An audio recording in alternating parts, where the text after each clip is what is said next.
Halo, saya Ribah Utami Yasmin dari kelas 11 MIPA 6. Di video ini saya akan menjelaskan tentang kebudayaan Sulawesi Selatan. Yuk disimak videonya. Letak geografis. Sulawesi Selatan beribu kotakan di Makassar. Di sebelah utara, berbatasan dengan Provinsi Sulawesi Barat dan Sulawesi Tengah. Di sebelah barat berbatasan dengan Teluk Bone dan di sebelah selatan dengan Laut Flores. Pada peta, provinsi ini terletak antara 0 derajat 12 menit sampai 8 derajat lintang selatan dan 116 derajat 48 menit sampai 122 derajat 36 menit bujur timur.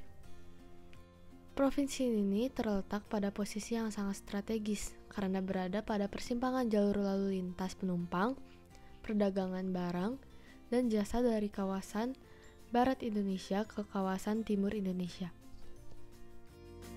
Sulawesi Selatan dihuni oleh beberapa etnis atau suku bangsa, diantaranya yaitu Bugis, Makassar, Mandar, Toraja, Duri, Patinjo, Bone, Maiwa, Endekan, Patae, Kajang atau Konjo.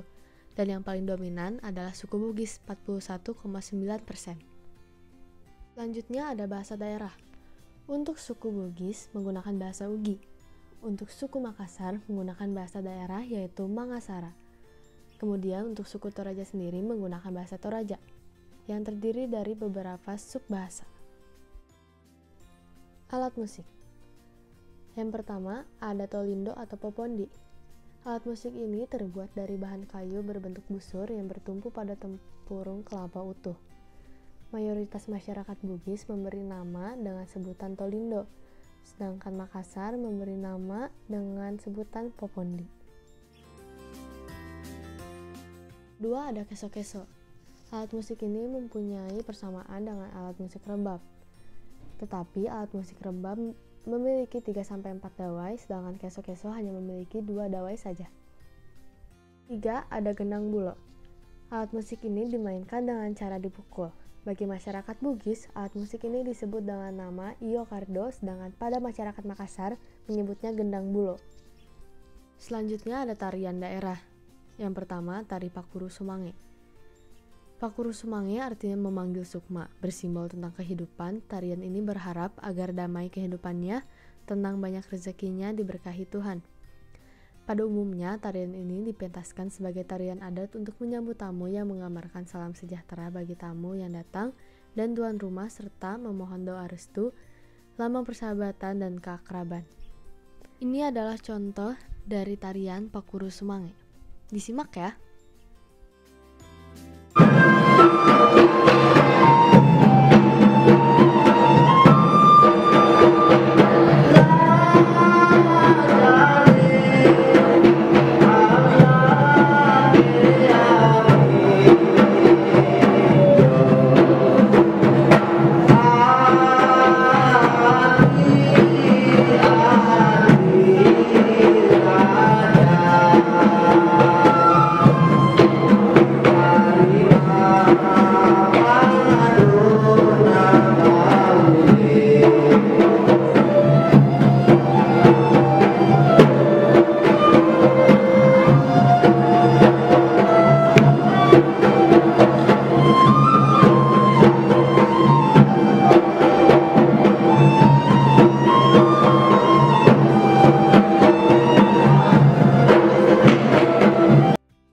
Selanjutnya ada tari papangan. Kata pangan sendiri berarti sirih, yakni kata-kata dan penawaran sirih menunjukkan nilai ditempatkan pada kunjungan dan menegaskan bahwa para tamu telah diterima dan sekarang dianggap sebagai bagian dari masyarakat Toraja. Ini adalah contoh dari tarian Pak Pangan.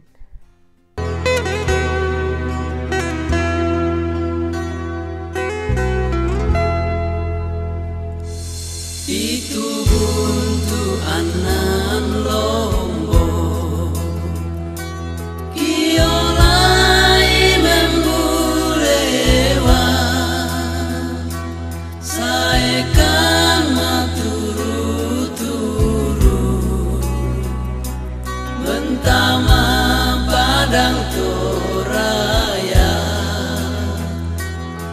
padangki inaya-naya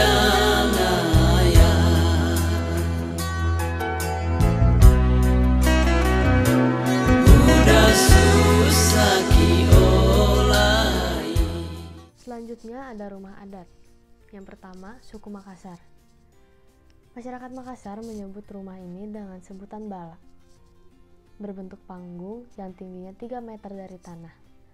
Rumah ini disangga dengan kayu yang jumlahnya 5 penyangga ke arah belakang dan 5 penyangga ke arah samping. Di bagian puncak atap, berbatasan dengan dinding, ada bentuk segitiga yang dinamakan timbak sela. Timbak sela yang ada di puncak atap ini memiliki simbol tersendiri bagi masyarakat Makassar, yaitu menandakan derajat kebangsawanan mereka. Timbak sela yang tidak bersusun dimiliki warga biasa, sedangkan yang bersusun 3 ke atas milik bangsawan, sedangkan susun 5 ke atas milik bangsawan yang mengemban jabatan pemerintahan. Kedua, ada rumah adat suku Bugis. Dalam pembangunannya, selain dipengaruhi oleh budaya tradisional, mereka juga dipengaruhi agama Islam. Hal ini karena Islam telah membudaya dan bisa dilihat dari mereka membangun rumah yang kebanyakan berorientasi ke arah kiblat. Ketiga, ada tongkonan dari suku Toraja. Tongkonan dikenal dengan 3 jenis, yaitu tongkonan layuk. Untuk tongkonan layuk fungsinya sebagai tempat kekuasaan tertinggi karena sebagai pusat pemerintahan. Yang kedua, ada tongkonan Pekanbaran. Biasanya dimiliki oleh anggota keluarga yang memiliki kedudukan dalam adat. Ketiga, ada tongkonan batu digunakan oleh warga biasa, masyarakat Toraja. Selanjutnya ada senjata tradisional. Yang pertama, ada badik raja, terkenal dengan senjata tradisional yang berasal dari daerah Kajuara, Kabupaten Bone. Sesuai namanya, senjata tradisional Sulawesi Selatan ini dahulunya kerap digunakan oleh para raja-raja Bone. Konon, masyarakat sekitar percaya jika badik dengan nama lain Gencong Raja atau Bantoala ini dibuat oleh makhluk halus. Tidak mengherankan jika nilai sakral yang dipunyainya menjadi sangat tinggi.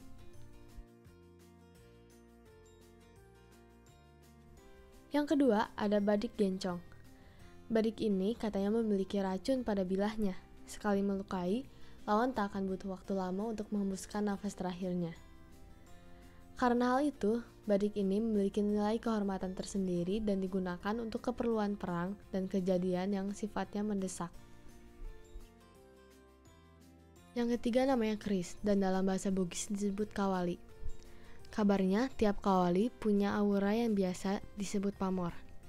Kawali tidak punya kemampuan menciptakan pamor pada keris. Pamor itu tercipta sendiri setelah keris selesai ditempa. Selanjutnya ada pakaian adat. Yang pertama ada baju tutu. Pakaian adat untuk kaum laki-laki disebut dengan tutu. Jenis pakaian ini adalah jas dan biasa disebut dengan jas tutu. Pakaian adat ini dipadukan dengan celana atau pauroci dan juga kain sarung atau lipa garusuk serta tutup kepalanya berupa songkok. Kedua ada baju bodo. Ciri khas baju bodo adalah bentuk segi 4 dan memiliki lengan yang pendek, yakni setengah atas dari bagian siku lengan. Baju bodo sudah ada sejak zaman dulu. Berdasarkan adat Bugis, setiap warna baju bodo memiliki arti tersendiri loh. Ketiga, ada baju adat dari suku Mandar, yaitu Patuk Duk Toaine. Busana ini memiliki ragam jenis, yaitu rawang boko atau baju pokok, serta berbagai macam motif yang menghiasinya. Pakaian adat ini disertai berbagai macam hiasan, seperti hiasan kepala, badan, serta tangan. Selanjutnya ada permainan atau olahraga. Paraga merupakan permainan dan olahraga sekaligus kesenian tradisional asal Bugis Makassar. Berbeda dengan permainan dan olahraga tradisional sepak takraw, paraga dimainkan tidak untuk pertandingan.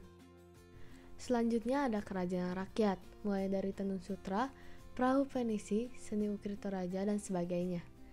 Untuk kain tenun, memiliki beberapa corak khas seperti curek merini dan curek lobang.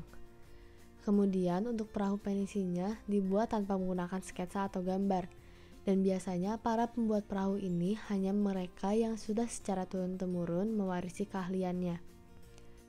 Lalu, untuk seni ukir Toraja dapat dijumpai dalam berbagai bentuk seperti ukir kayu, pada dekorasi eksterior dan interior, hingga kerajinan dan properti lain. Selanjutnya ada lagu daerah. Yang pertama, Angin Mamiri. Angin Mamiri adalah angin yang bertiup dan membawa kesejukan serta pesan rindu yang hendak disampaikan kepada orang tersayang. Angin mamiri ku basah, ditujui tontonannya, ku sarwa takkan lupa. Angin mamiri ku basah, ditujui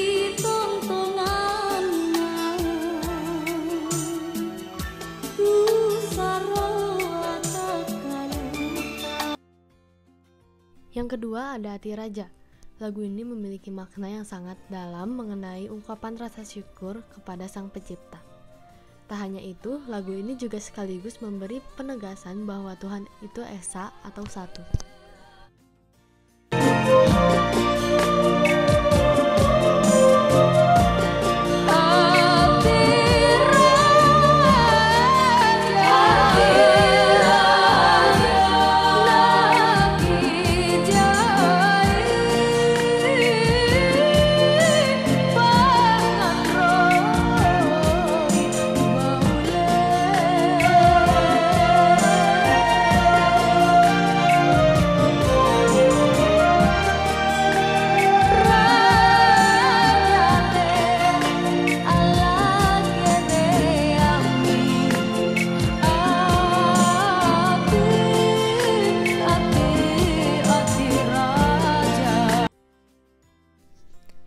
Nah, selanjutnya ada makanan daerah.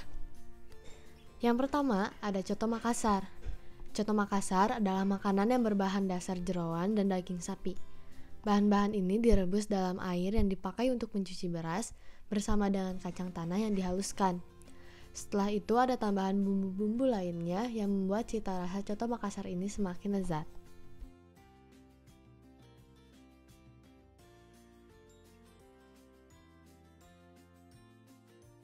Yang kedua ada mie titi. Makanan ini mirip dengan Tami Chinese food.